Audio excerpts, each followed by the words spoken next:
Let's have some words. Let's have some words about how to shatter the cycle of unhappiness by stepping off the never-ending treadmill of life's needless goals. Keeping things low-key can actually lead to bigger rewards in the long term. It will allow you to grow your bank balance rather than your ego, and set you up with a new sense of identity and self-worth that is not led by external forces. First up, avoiding social pressure frees you from always feeling like you need more. Think about it. Every time you hit a big goal, like getting a promotion, buying a cooler car, or moving to a nicer neighborhood, it's like the bar just gets higher. It's like playing a game where the rules keep changing. You get a new car, and it's awesome at first, but then you see another car that's even better, and suddenly yours doesn't seem so cool anymore. This feeling is totally real, and even backed by science. It's like being on a treadmill where, no matter how fast you run, you're still in the same spot. No matter how much more money you make or new stuff you buy, your happiness stays the same. Once you have enough money for the basics, like food, shelter, and healthcare, more money doesn't make you a lot happier. We quickly get used to our new level of wealth, and what once felt amazing soon becomes the new normal, making us want even more to feel excited again. Think about the last time you got a new phone. At first, it's super cool and fun to play with the new features. But how long does that excitement last? Before you know it, you're already thinking about the next upgrade. This happens with pretty much everything we buy. Not just phones, but also cars, homes, clothes, and even social status. And guess what? Social media makes this pressure even worse.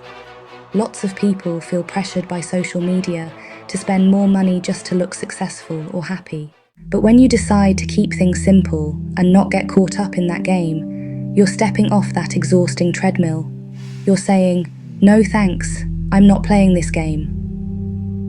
And when you do, you'll find that the peace and happiness you get from not feeling like you have to keep up with everyone else is way better than any new thing could ever bring you. Next, let's have some words about finding freedom. When you focus on keeping up appearances, like wearing designer clothes, having the latest gadgets, or driving a fancy car, you might look successful on the outside, but inside you can feel stuck. I've been there. I spent so much money trying to fit in, even though I felt out of place.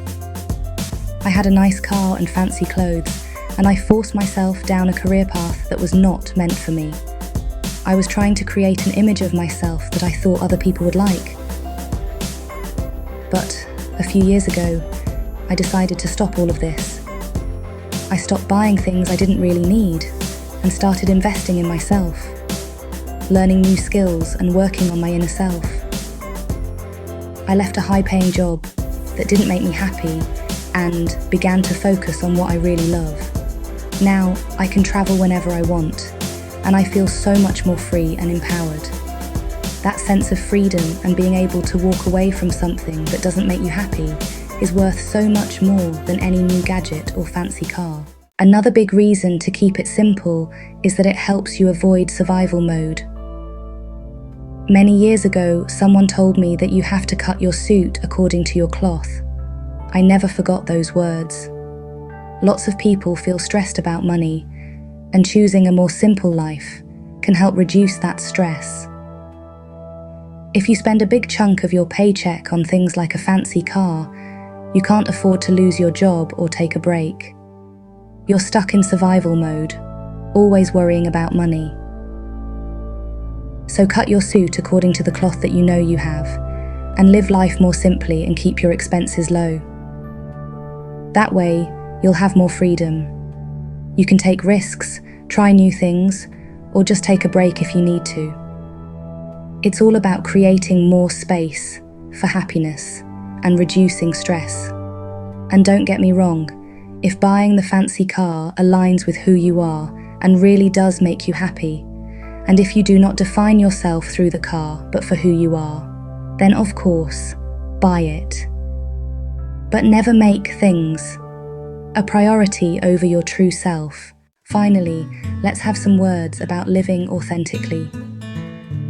Being real and true to yourself is super important. For me, this has been a key factor. Some people might chase relationships or friendships just for money, but that's not a good foundation. Neither is choosing people for their looks or their achievements. This is what's known as living vicariously, or living off the shirt tails of others. It will, over time, diminish you. It's equally so when you base your self-worth on what others think of you, or on the material things you have. Do this, and you end up attracting people who only care about those things, and not about who you are. But when you live authentically and value what's inside more than outward appearances, you build stronger, more meaningful relationships. Remember, it's not about showing off. It's about being confident and secure in who you are, rather than what you have. So those are some great reasons why keeping it simple, and in many ways choosing to look poor rather than rich, can actually bring you more happiness. If you enjoyed this, check out my other videos on self-care and self-improvement. And thanks for watching. Don't forget to like and subscribe if you haven't already. Lots of love from me, Wanda. I'm so glad you made it here today. Please give me another visit sometime soon. Please like and subscribe. Please let me know if there's any topic you would like me to cover. I'm always here for you. Let's have some words. Love was Wanda. Heal your heart. Rise and prosper. And more strength you will find. Yourself and peace of mind.